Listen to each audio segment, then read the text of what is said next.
Once upon a time, in a small village nestled at the edge of an enchanted forest, there lived a young girl named Lila.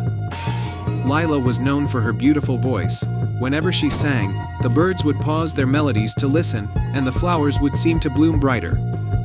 However, despite her talent, Lila was shy and only sang when she was alone in the woods, far from the eyes and ears of the villagers. One evening, as Lila was wandering through the forest, she came upon a clearing bathed in the soft glow of twilight. In the center of the clearing stood an ancient oak tree, its branches heavy with leaves that seemed to shimmer with a light of their own. Curious, Lila approached the tree and noticed something draped over one of the branches. It was a cloak, woven from the night sky itself, adorned with twinkling stars that sparkled like diamonds. Lila reached out and touched the cloak.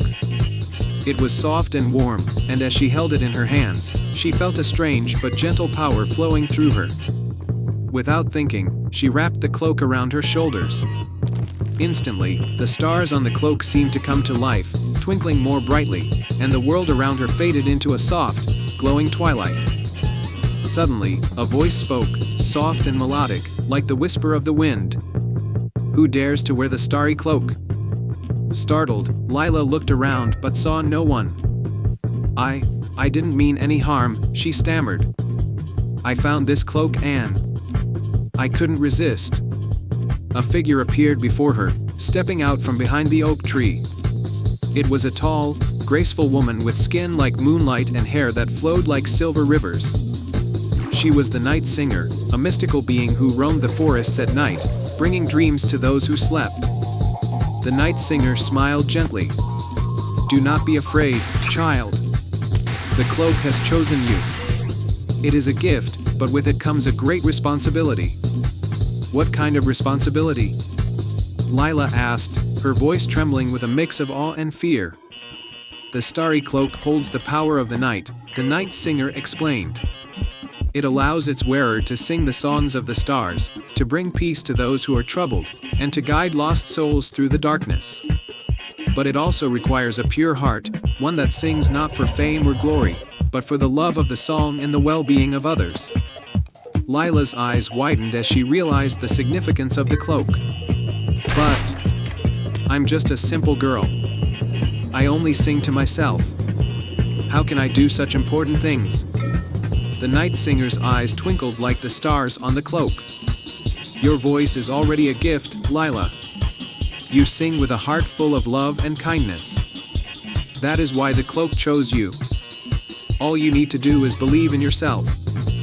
Lila hesitated, but the warmth of the cloak around her shoulders filled her with a newfound courage. "I will try," she said softly. The night singer nodded approvingly.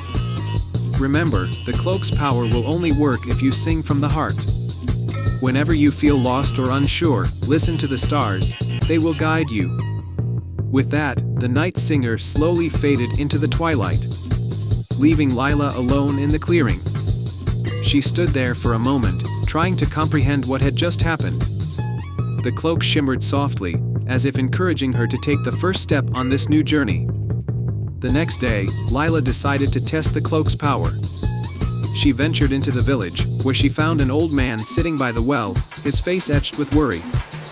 His only son had gone missing in the forest the previous night, and despite the villagers' best efforts, the boy had not been found. Lila's heart ached for the old man. She wrapped the starry cloak around her shoulders and began to sing, her voice rising clear and pure into the evening air. The song she sang was not one she had ever heard before. It was as if the stars themselves were guiding her voice, filling the melody with hope and light. As she sang, the villagers gathered around, their faces softening as they listened. The old man's eyes filled with tears, but they were tears of comfort rather than sorrow. When Lila finished singing, the night had fully fallen, and the stars above seemed to twinkle in harmony with her song. Suddenly, there was a rustling in the bushes at the edge of the village. To everyone's amazement, the old man's son appeared, looking dazed but unharmed. He ran into his father's arms, and the villagers cheered with joy. "How did you find your way back?" the old man asked his son, his voice choked with emotion. "I was lost in the forest," the boy explained, "but then I heard a beautiful song. It was like the stars were singing, and they led me back here." Lila smiled, her heart swelling with happiness. She knew that it was the power of the starry cloak, and her song, that had guided the boy home. Word of Lila's gift spread quickly through the village and beyond. People began to come from far and wide to hear the girl with the starry cloak sing. But Lila never let the attention go to her head. She sang for those who needed comfort, for those who were lost, and for those who simply wanted to hear a song that touched their hearts. As time went on, Lila grew more confident in her abilities. She learned to listen to the stars and to trust in the magic of the cloak. But she never forgot the night singer's words, that the true power of the cloak came from singing with a pure heart. One night, as Lila was returning home from a long day of singing, she noticed a shadowy figure standing by the edge of the forest. It was a woman, dressed in rags, with a sorrowful expression on her face. Lila approached her cautiously. "Are you lost?" she asked gently. The woman looked up, her eyes filled with sadness. "I am lost in more ways than one," she replied. "I have been wandering for many years, searching for peace, but I have found none." Lila felt a deep compassion for the woman. She wrapped the starry cloak around herself and began to sing, a soft, soothing melody that filled the night air. As she sang, the woman's sorrowful expression began to soften, and her tense posture relaxed.